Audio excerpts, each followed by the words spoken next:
Hi guys, this is Fossey. And I'm Mike. Today we are back with the Slash 4x4 new model from Traxxas. We're gonna do the comparison side by side with the older model and newer model. And most of it, as you know, Mike is gonna talk about the cars. Yeah, so first things first, the biggest is obviously going to be the bodies. They got like a different body design. This body looks a little bit closer to the Max Slash. It does have the like the roof skids as well. It looks like the fender flares are a little bit more aggressive than the older body. This is the same body that's been out forever. The new redesigned body looks really nice. So yeah, let's take the body off. Let's have a look under the hood. Also, another thing, the transmitters. This is the typical TQI that the older model comes with. It is Bluetooth. It can take the Bluetooth module. This new TQI Sport cannot take a Bluetooth module. It's a little bit more of a simplified version. Okay, so let's get the body. All right, so let's go front to back. Let's take a look at the front bumper is redesigned. It looks like a little bit more simplified. They're not doing the little fender, the little curves right here, the holes they did away with. This front bumper does remind me a lot of a Techno short course front bumper.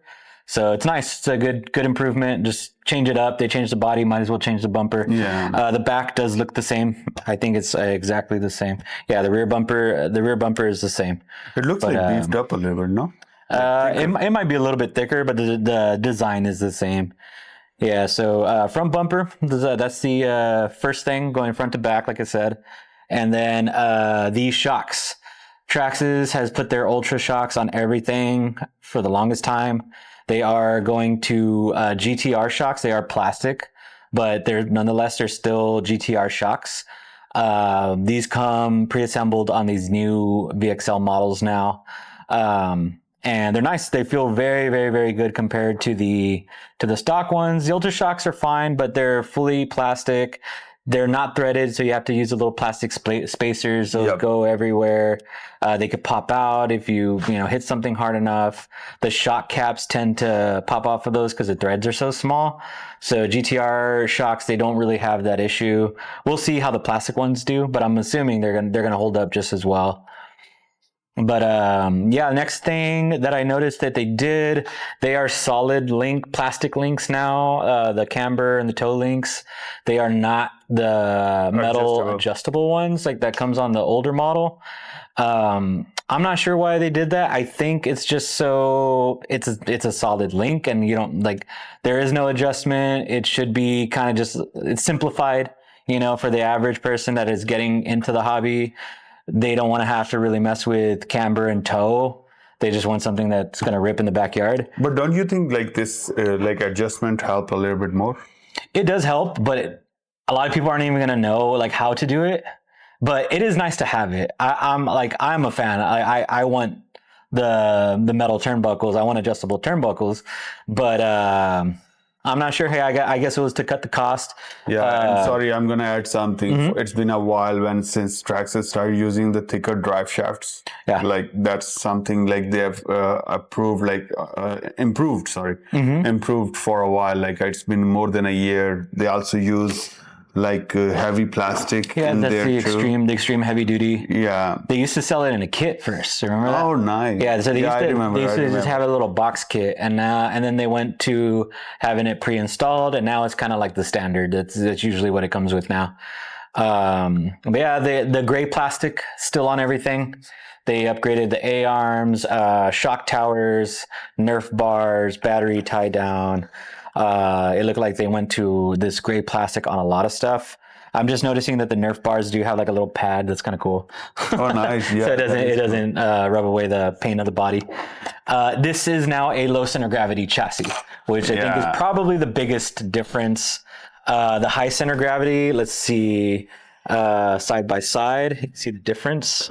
See the ride height on this one and see the ride height on this one. This older Slash model high center gravity sits pretty high. Almost 3 inches. Yeah, now if you're running in tall grass, that would be a benefit. But this one, the low center gravity does handle quite a bit more. Actually, it handles a lot better. It does just that. It lowers the center of gravity, so your vehicle is not going to tip over. It's not going to traction roll as much as a high center of gravity. Big thing on this as well, they did do on the new model, they went to a plastic center drive shaft instead of an aluminum center drive shaft with it looks like kind of like a bearing center brace on this thing. So it looks pretty cool. I'm not sure if so it's two-piece. No, it's a single piece, but it just has like a little brace in the center. But I'm sure they're still going to be making the aluminum one. I think this is another area just to cut cost in, I believe. But I don't know. I think that's something that didn't really need changing, but they changed it. So we'll see. I don't know. Maybe it will hold up a little bit stronger.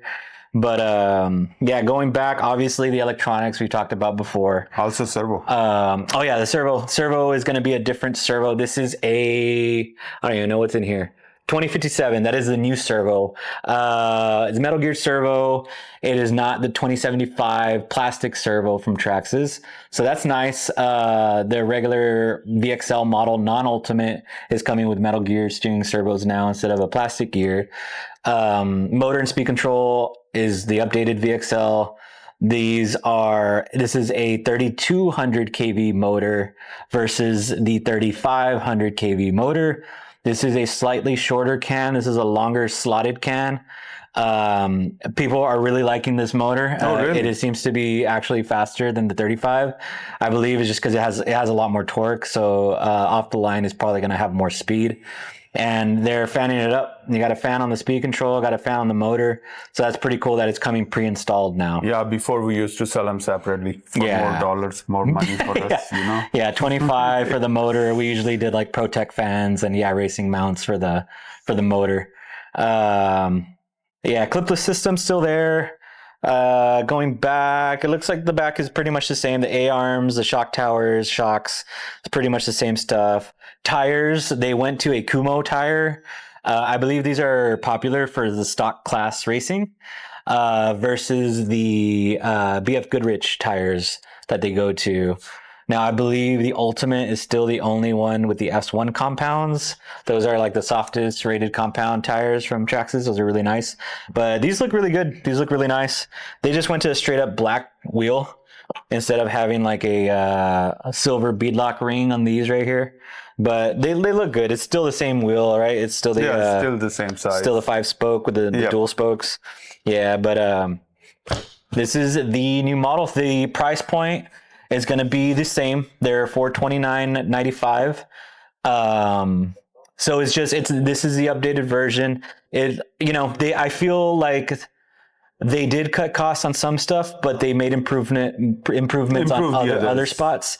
So for it being the same price and having the GTR shocks, the fans, the Metal Gear servo, I feel like that is going to be worth it. I wish they did keep the aluminum center drive shaft and the turnbuckles, but that's an adjustment that's still going to be available. People can still do that if they want to, but you might not need to. Yeah, exactly. I never messed up with them. Yeah. Yeah, I remember this is like servo. The upgrade they made with the servo is a really great because whenever like we sell a car, like I think few days back, the customer will come back with a broken servo. That's the first thing to give up. So that's a really good improvement. And second, they did not only cut the cost, they also cut my profit too. Whenever we used to sell the car, people used to come for the motor, for the ESC, the motor for the fan. But of course, they already gave them to you. Like it's almost like $45 upgrade they made. So if we talk about the dollars, right? So they save consumer the money too. Yeah, for sure. Yeah, I know. Like this metal drive shaft is only like $10 upgrade if you would like to do it, and they might come up with something better in future because this one has a little bit different mount in the middle. Yeah, I believe that might be something that you could just remove. Hopefully. I don't see anything that you could remove. Yeah, you could remove it. You can remove it. But there's upgraded drive shafts. Techno makes it really nice. The big bone center drive shaft. A lot of guys run that one. I got you. Yeah, they also came with the LCG, so it has the same LCG battery mount. And it's a black chassis, which I think looks great. Yeah, it's the same chassis what they're using No, at Ultimate. the Ultimate is like a gray. This looks like straight up, or maybe it is gray. It looks black to me, but this chassis looks really nice. Yeah, and looks better quality than this one. Yeah, the gray chassis. I know Traxxas has had it forever, but I would always throw these in a bucket, boiling water with RIT dye, and I would dye my chassis black. But now they're available in black. Yeah. So, but yeah, if you guys didn't know, if you guys still have a gray chassis and you want to dye it, get some RIT dye, throw it in a bucket with super hot water, leave it in there overnight. Really? And it'll dye it black. Yep, that's how we use the blue 2-wheel drive chassis. Okay. We hated those, so well, me personally, I don't know about other people. I've dyed a lot of chassis. You should just throw them in a bucket, the Home Depot buckets. Throw some RIT dye in there, some black fabric dye, and yeah, you leave it in there overnight, and it'll dye the chassis black. And it doesn't wear out. No, nice. Yeah, I would say I didn't know that. but now they're available, so it just saves a lot of time. Yeah, it's nice. All right, guys. I hope you like our video. We try to explain as much as we can, like in these videos, about what's the difference between the new one and the upgrade, like the older version. So please like and subscribe our channel to follow for more videos. We'll be coming up with all the new models, and we'll be trying to bring something from the oldies too, right? Yeah. Oh yeah. All right, guys. Thank you very much. Thanks for watching. Thank you, guys. Bye.